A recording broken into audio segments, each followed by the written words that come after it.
Hello friends, कैसे हैं आप। आशा कर रहे हैं कि आप अच्छे होंगे और आपकी तैयारी भी अच्छी चल रही होगी। स्वागत है आपको अपने YouTube channel learn with Kamlesh Gupta. आइए, भूगोल का अगला टॉपिक मैं लेकर के आया हूँ, सौर मंडल या सोलर सिस्टम। सौर मंडल किसे कहते हैं? तो देखिए, ब्रह्मांड में जैसे कि मैंने बताया कि विस्फोट होने के बाद से तारों का निर्माण हुआ और तारों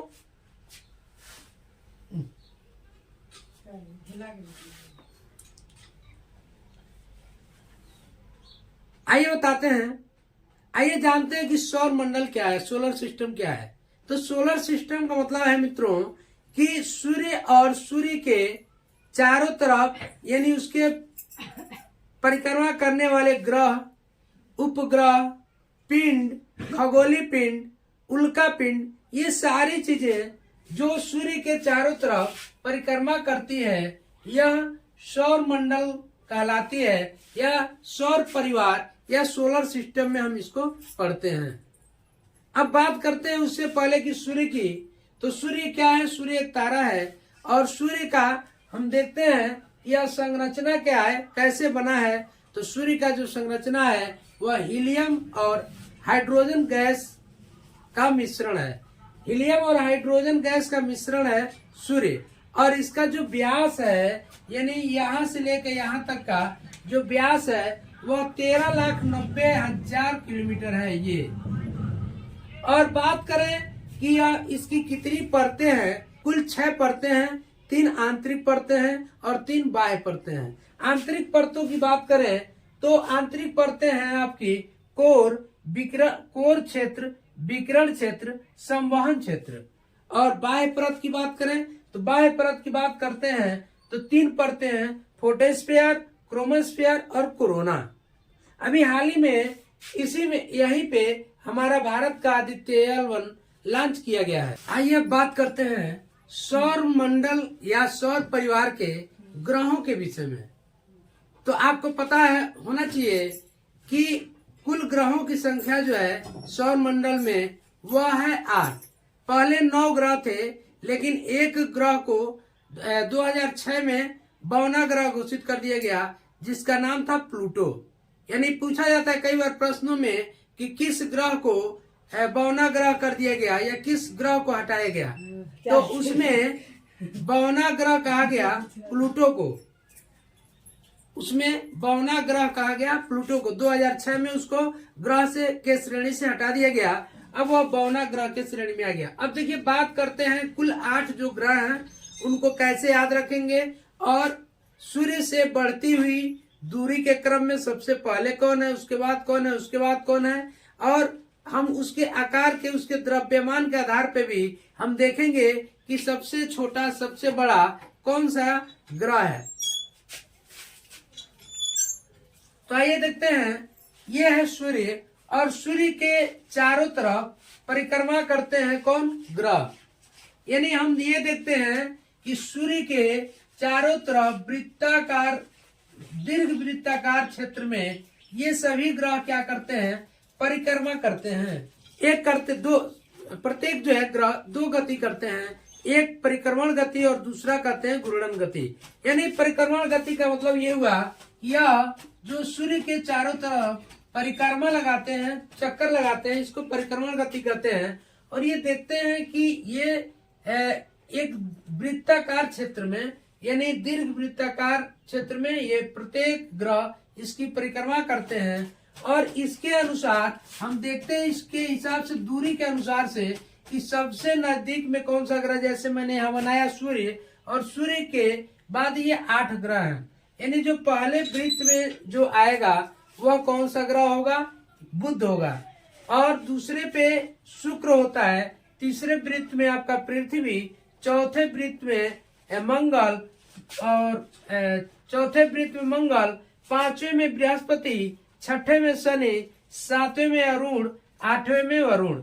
यानी ये इससे आपको क्वेश्चन क्या बनता है? इससे क्वेश्चन ये बनता है कि सूर्य के सबसे नजदीक का ग्रह कौन है, सूर्य का सबसे दूर का ग्रह कौन है। तो आप देखते हैं कि सूर्य का सबसे नजदीक जो ग्रह है वह है बुध।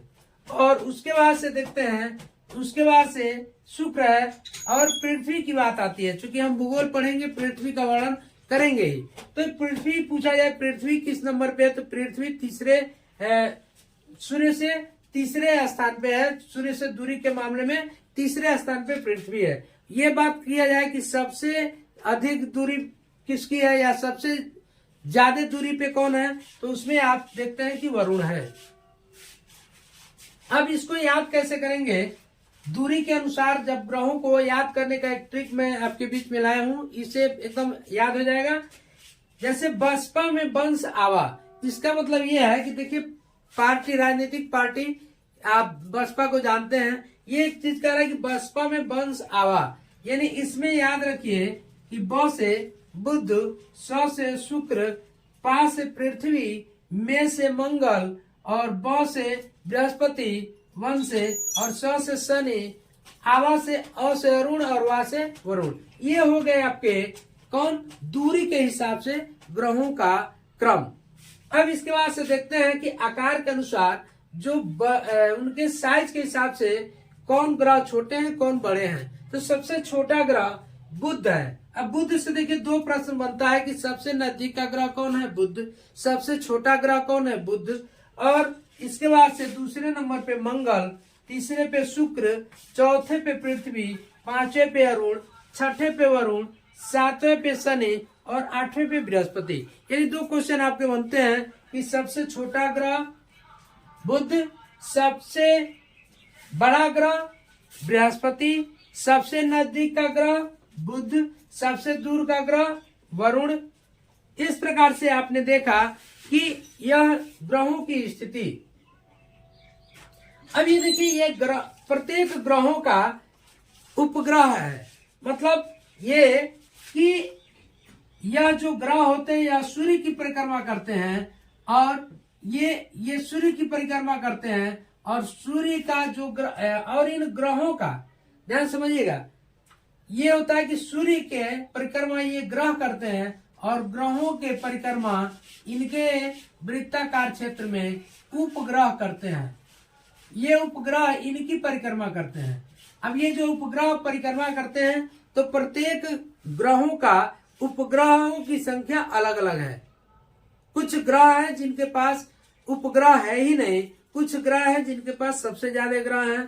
तो आप याद रखते हैं, हम देखते हैं कि बुध के पास कितने ग्रह उपग्रह हैं, 0। बुध, इसको याद करेंगे, बुध का मतलब देखो लोग कहते हैं एकदम बुद्धू हो 0 नंबर पाओगे, यानी यह इसके पास 0, एक भी उपग्रह नहीं है। शुक्र के पास भी एक भी उपग्रह नहीं है। बात की जाए पृथ्वी की, तो पृथ्वी का एक उपग्रह है चंद्रमा, और बात की जाए मंगल की, तो मंगल के 2 उपग्रह हैं। बात किया जाए बृहस्पति की, तो बृहस्पति के 53 उपग्रह है। ऐसा देखिए एनसीईआरटी के बुक में मैंने देखा 53 दिया हुआ है, और बुकों में अलग अलग दिया हुआ है। फिर आप देखते हैं कि शनि के कितने उपग्रह हैं, तो इनके भी 53 हैं। और आती है बात अरुण की, तो अरुण के पास 27 ग्रह हैं और उपग्रह हैं। और बात आती है वरुण की, तो वरुण के पास कुल 13 उपग्रह हैं। इस प्रकार से आपने देखा प्रत्येक ग्रहों की स्थिति सौर मंडल में, सौर परिवार में, और ग्रहों के कितने उपग्रह हैं। अब इसके बाद अगले वीडियो में हम मिलेंगे, जिसमें प्रत्येक ग्रहों के विषय में आपसे चर्चा करेंगे कि प्रत्येक ग्रहों का क्या विशेषता है, उन ग्रहों का और क्या क्या नाम है, क्या क्या उसके नाम से जाना जाता है। ये सारी चीजों को लेकर के मैं अगले वीडियो में मिलूंगा, और आप अपनी तैयारी करते रहें, अच्छा से पढ़ते रहें। मिलते हैं नेक्स्ट वीडियो में, तब तक के लिए जय हिंद, जय भारत।